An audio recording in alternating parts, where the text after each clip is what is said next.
Alright, spent quite a bit of time cleaning everything on up, cleaned up the water pump area here by the engine block. There was quite a bit of dirt and grease in there. Of course, took off the gaskets for the heads for the intake manifold. Cleaned up on behind here. Also in this valley, there was a bit of carbon buildup. Just took off the loose carbon, what I could get. Make sure to clean up all those particles, make sure nothing falls into the engine there. So now I'm going to be cleaning up the lower intake, and then we'll get on to the broken bolt. Might be a little bit difficult, but we'll see how that goes. Go ahead and clean that on up, and then we'll get back onto the engine here.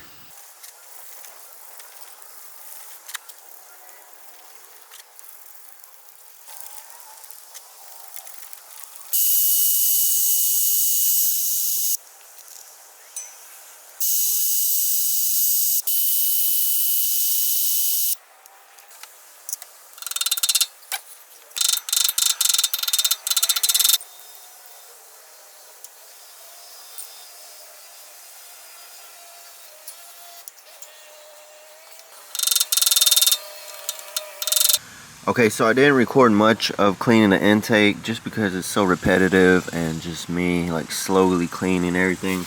But I did clean out the runners. If you guys can see, they're pretty clean. And then I wire brushed the outside of the intake because it had a lot of just like baked on, I don't know, dirt and stuff. Runners are pretty clean. Still have a little bit of carbon, but for the most part they're all cleaned up, man. And then the other side here, they're all cleaned up. So the intake isn't 100%, but it does look a whole lot better. It's going to look a lot better once it's installed in the engine bay. Now over here we got a whole nother problem. That bolt that had broken, it was sticking out a little bit, and then I drilled into it and it just started falling apart, and then now it's recessed into the head there. I tried drilling a little bit and tried getting it out, but I was not able to do that. So now it's looking like I'm gonna have to take off the head, take it to the machine shop so they could properly take this out without ruining any of those threads there, or if they might have to tap them, what have you. But I am gonna have to take out this head. And so now it has turned into a little bit of a bigger project here. I mean, it's not excessive amount of work, and then you got a lot of room in here to kind of work with to get this head out, but I mean, it is additional work. Since I'm gonna be taking this head out and changing the gasket, and might as well change out the valve seals, but might as well do it on this side as well, just to make sure everything gets properly done. And while I have all of this stuff out, might as well go ahead and do it. So I know I might be doing a little bit more excessive than what is needed, but that's just how I am. I just like to make sure everything gets done at the same time as I make sure all the gaskets get done up. There's no question about it, and we'll be finished with that for years to come. That being said, I'm gonna have to start taking off this head.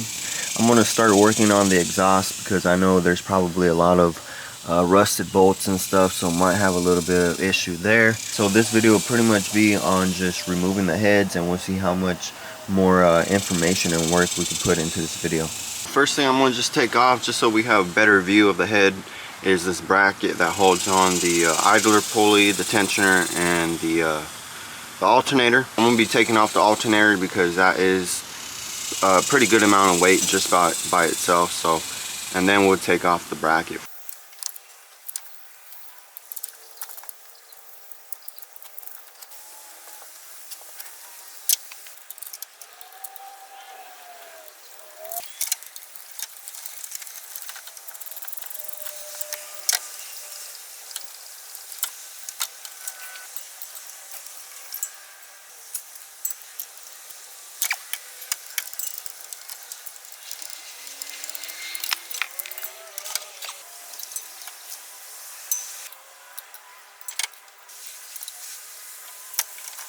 So I was able to get the alternator out with the bracket.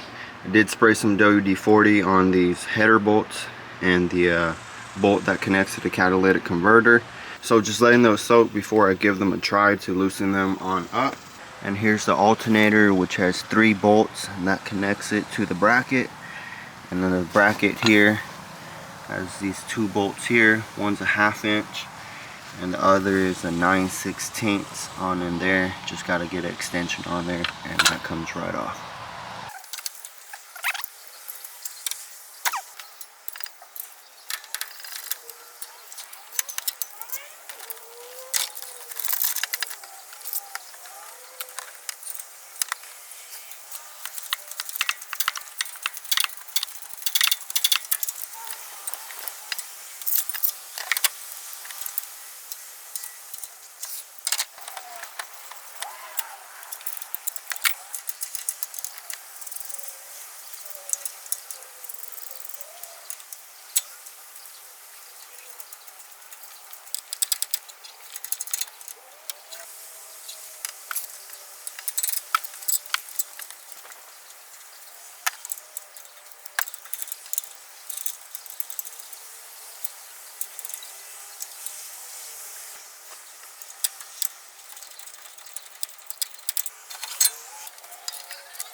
The header is completely taken off. I was able to get those bolts that are connected to that pipe there without a problem. I did already take off the bolts for the valve cover, so that is nice and loose and it's almost bare. So I'm gonna get started working on this side, taking off the brackets and, you know, header, same exact thing, spark plugs, all that.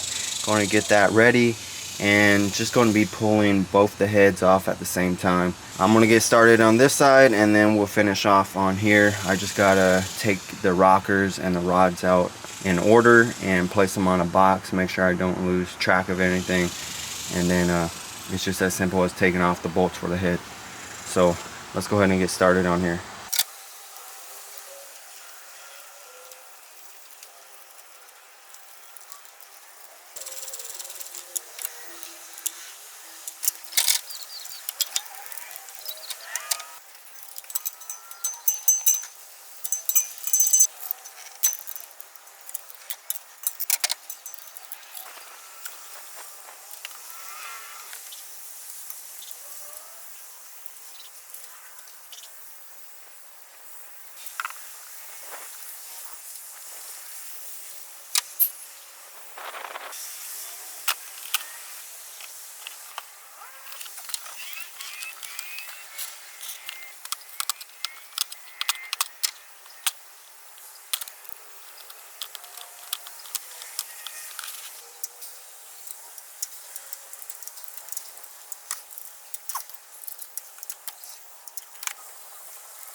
I did take out the exhaust manifold on the driver's side, and it did take off the rockers with the push rods. Here's the exhaust manifold. It did bend up the dipstick, so I'm gonna have to buy another dipstick tube at least.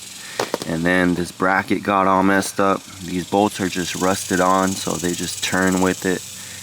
And yeah, so gotta get a new dipstick tube there. Here's the rockers and the push rods.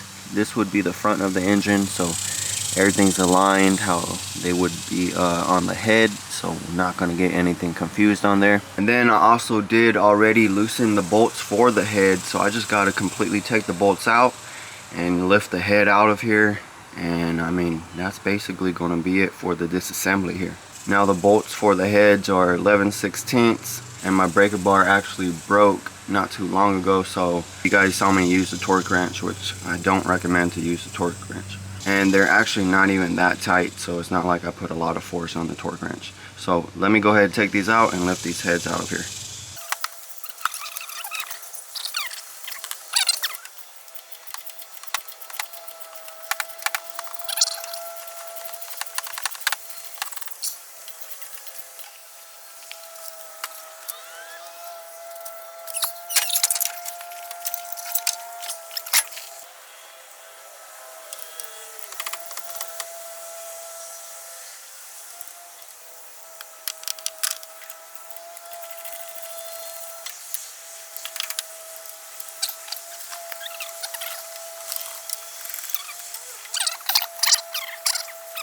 The camera died right before I took off that second head, the left side, but the heads are completely taken off, man.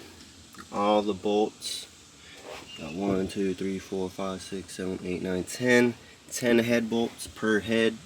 This is the head, the right side, with that bolt that I was trying to take out, the broken bolt. So everything is now taken off. Next up, gonna just be prepping everything. It's going to have a top end refresh. That's really going to make this Bronco run real nice. I've already put in quite a bit of work into this Bronco, and so I'm going to have to put some more hours, some more love into it. It's going to come out perfect, man. It's going to come out the way I really want it. This is going to be it for this video. Hopefully helped you guys just kind of visualize how to take off the heads on the older 302s.